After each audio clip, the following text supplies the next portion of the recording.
तोहरी बगिया के तोहरी बगिया के ओसल सुगनिया सुगनिया तोहरो उड़ी। अरे आएंगे तब ना। छोड़ी बचपन के घरवा अंगनवा सुगनिया तोहरो उड़ी चलली हो।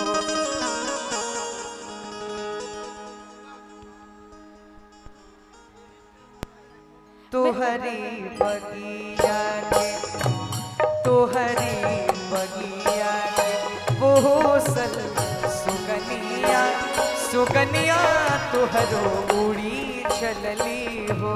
तोहरी बगिया ओसल सुगनिया सुगनिया तोहरो उड़ी चलली हो।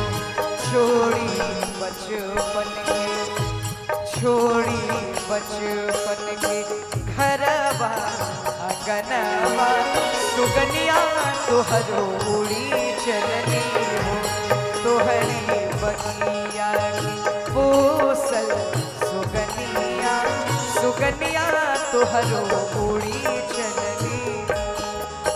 अरे सीना से सटा के रखला सारी उमरिया कैला तू खूबे हो प्यार पूरा कैला बेटी के सब मनवा बेटों से बढ़ के दुलार। अरे बेटों से बढ़ के दुलार त कैसे तेजी देना कैसे तेजी देना ओसल सुगनिया सुगनिया तोहरो उड़ी चलली हो।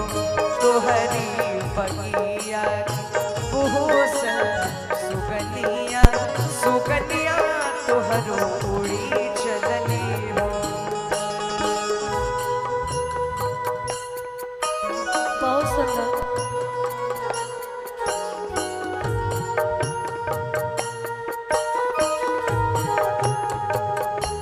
तोहरे बगिया ओसल सुगनिया सुगनिया तोहरो उड़ी चलली हो।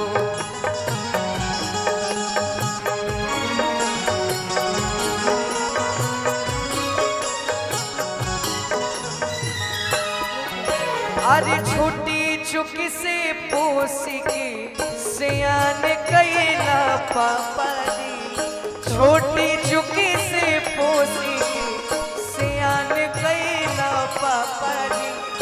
रंगिया बैठा के कन्यादान कैला ये पापा जी।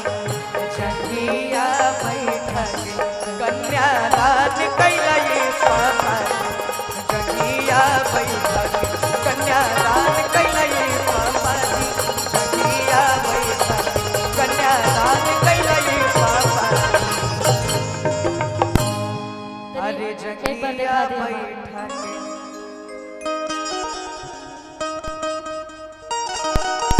और अभी कन्यादान होता एगो बेटी के और एगो माता पिता खातिर बहुत सौभाग्य के भी बात होला कि अपना जीते जी अगर बाल बच्चा के आदमी कन्यादान कर ले अपने हाथ से तो ऐसे बड़ा सुख कोनो देखे जिंदगी में। और ये बहुत भावुक पल होला एगो बेटी खातिर भी एगो बाप खातिर भी एगो महतारी खातिर भी। और जब भी हम लोग कन्यादान के गीत गाएंगे तो पता नहीं क्या हम खुद रोए लगे और पता नहीं कहनी कि हम कबो भी गीत गावे नहीं तो हम सच में फील करके गावे नहीं कोनो भी गीत हो। एगो गीत विदाई गीत बा एमे बहुत सारा बात जुड़ल बा एगो बेटी एगो बाप के एगो महतारी के।